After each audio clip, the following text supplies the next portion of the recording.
But I want to read this part here because this is from the Jacobin article.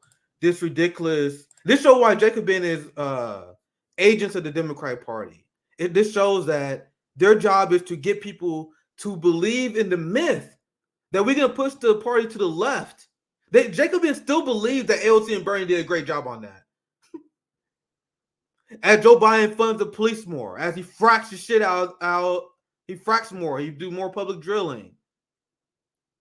Fund the military more. The border industrial complex, meaning DHS, ICE, and border control, they get record amount of money under the Biden administration. Big oil is making record amount of money under the Biden administration.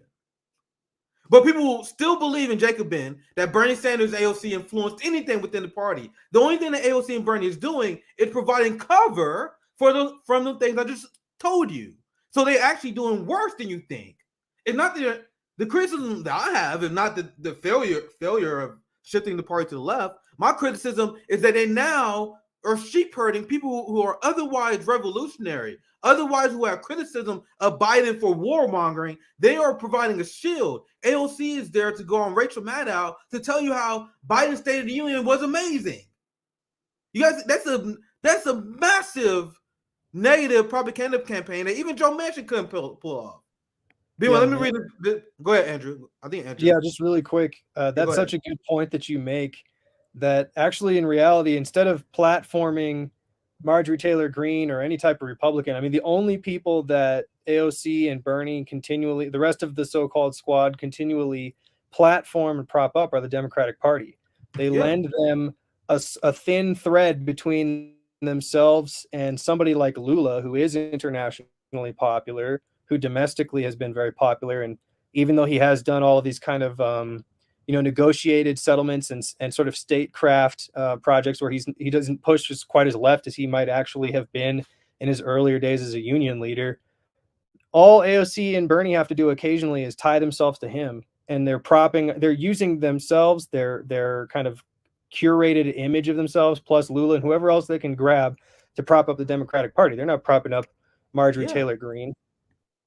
You have AOC locking arms with Chuck Schumer while they boo and shoo away anti-war activists. And an important thing to know is Jacobin was founded by a former vice chair of DSA, who is a really wealthy writer who also writes for the New York Times, the Washington Post, Vox, and The Nation. Watch till you see this. I didn't want to read the whole article because it's ridiculous, and I want to make it a short segment. But I did pull this segment in particular because this shows you exactly the role that Jacobin is playing. Look at this article here. Still, it is telling that Lula flagged Sanders and AOC, who detractors insist are Democratic lackeys and purveyors of a thin girl electoralism hostile to genuine working class politics. So hold up, Jacobin. You're telling me that Lula having a photo op with Bernie Sanders and AOC erases all of the criticism that we have of them. That is what they're saying here. They're saying that, oh my God, we're the detractors, meaning RBN. They see what we're saying.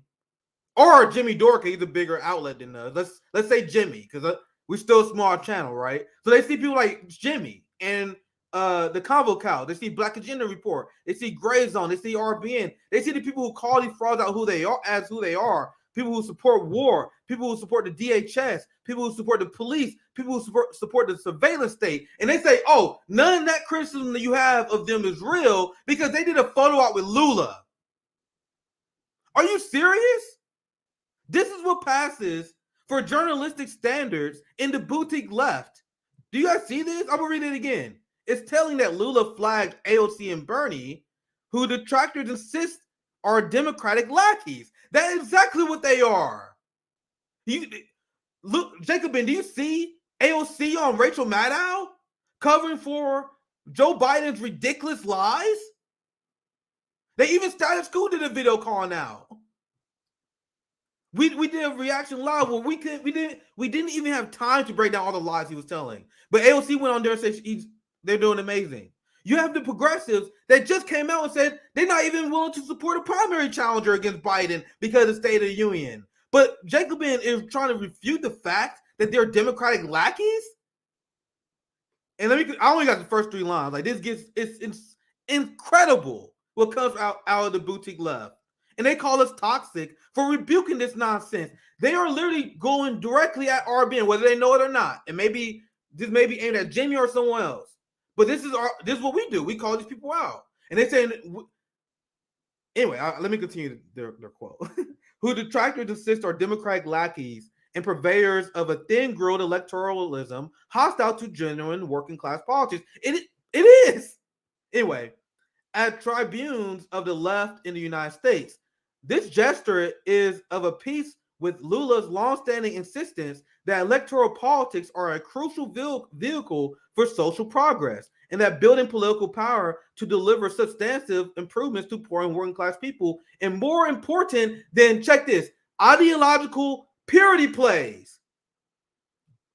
What are you I'm telling you guys right now, and I'm drawing my line in the sand here. There is no one who is an advocate of the workers, who is a leftist, who uses the term purity ploys and purity politics. What does that even mean? What does that even mean?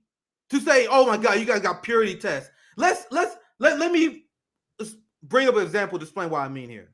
Imagine if you are running in the Democratic Party, but you are strongly anti-gay. Like you're like aggressively anti-gay. And then people call you out for being anti-gay, and you're like, oh my God, you guys are your purity test. And you're like, what do you mean purity test? Imagine if you in a Republican Party, or no, let me make it worse. Imagine if you're in the Libertarian Party, running in a party that believes in low taxes, no regulation, and you're like, you know what, I'm running a Libertarian Party, I want to change things up. I believe in high taxes. I believe in hella government regulation. They'd be like, you're not a libertarian. And then you'd be like, oh my God, you guys in your purity plays. You guys see how ridiculous that is? You're either right on issues or you're wrong. You're either left or you're not on the left. This thing when people say you're purity testing, you're either right on these issues or you're not. And the AOC burning the squad are factually wrong on these issues. For funding war. Apologizing for a guy who funded the border industrial complex more. But this, no, I'm telling you, that's my line saying no one who's actually a advocate of the worker ever uses the term purity test. You mean standing for your values? That's literally unbelievable coming from Jacobin. But what do you guys? I want to get Zoya, Andrew in here. If you guys want to chime in. What more is there to say? I mean, it's just a propaganda rag at this point. And the problem is that they misrepresent the left, and a lot of youth are misguided by them. And they're sucking energy from real activists. And every time organizers want to put together an action that hasn't been approved by this managerial left, we're the ones being criticized and attacked. And somehow now it's become okay to attack organizers. These people are protecting those who are supposed to be accountable to us. They are standing between the people and the representatives who owe them accountability. Anything you want to add before I wrap this segment up, Andrew? Yeah, I mean, purity test. I think a great synonym for a purity test would be basic fucking standards for voters to have. Yeah. And like contrast AOC and Bernie, where Bernie clearly can debate. I mean, he did some really good performances in both of his campaigns, talking directly to Fox News, which I think is a pretty good comparison between, like, you know, pick any Democrat and Republican, have them debate once a month. What Bernie did there was good. And then when he went to debate Joe Biden, I mean, he was basically just like helping Joe Biden stand up straight and look at the camera and teeing up his talking points for him. You look at AOC, there really is no debates from AOC. Her talking to interviewers where it's supposed to be a softball interview, she can't get through it. Meanwhile, take Glenn Greenwald. Glenn Greenwald is debating people in Brazil who think that he should be in jail for being gay, or that he should be in jail for the reporting that he does. And I don't know if you remember that clip where this very kind of big right-wing streamer radio host in Brazil, he slapped Glenn in the face in the interview. Oh, I've seen that, yeah. Yeah, and instead of going, oh, I'm not going to, they're abusive, January 6th, I'm not going to platform them, he got closer up in that guy's face because Glenn has actual courage. and he can back up what he's saying in 2 different languages. And we have nothing close to that in the Democratic Party. It's a total waste. I would much rather see Shama Sawan or Matthew Ho debate Marjorie Taylor Greene. And yeah, all agreement with Zoya and yourself on Jacobin. Yeah, and last thing I want to say, because this is the straw man argument that comes from the boutique left, and we smacked down Marianne Williamson for doing not her, Crystal Ball for doing this in our segment where she was railing against people who advocate for third parties. She said this is their straw man, where they say electoral politics are a crucial vehicle for social progress. Well, the thing is, I say that there's about 15% of our energy that should be spent on electoral politics. So what they say, oh my God, you guys rail against electoral politics in general. That is not what we do. I am a strong believer in ballot initiatives. Guys, do you know how fucking amazing it is that I can go down 5 minutes down this block and get a bag now? This shit now that I do in my show is now legal. I'm not going to say for monetization reasons. But I can now go down the street and get a dime bag now. There was a Medicaid expansion in Missouri. There was a public housing initiative in Missouri that passed. That's electoral politics that I 100% endorse. If you don't have ballot initiatives in your state, the only focus you should have is to make sure you get ballot initiatives. Because ballot initiatives are the only way we get wins in Missouri, right? Advocating for third party come for that small percent of how much energy we spend in electoral politics. So they keep saying that RBN, the Jimmy Dore left, the gray zone, the combo code, and all of a sudden they keep saying that we criticize electoralism. A lot of us are saying, no, you guys are doing it wrong. Your version of taking over the Democratic Party, it's been an objective failure.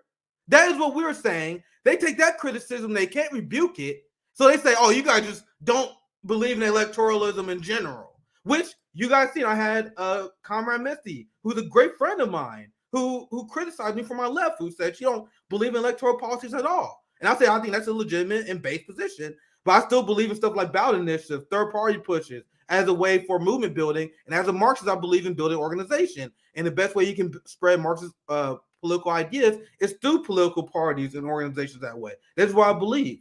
And then she bring up Lula, and they say in this article that Lula is an example of why electoral politics works. For one, doing the same thing the right wing does, which is ridiculous, where they ignore all the context of the country. For one, like I said, I believe in electoralism as well. I don't believe in the two-party duopoly. Look how many political parties, and the reason I pulled this up because I didn't fucking know, to be honest. So I literally Googled that, like, let me see how many political parties are there in Brazil.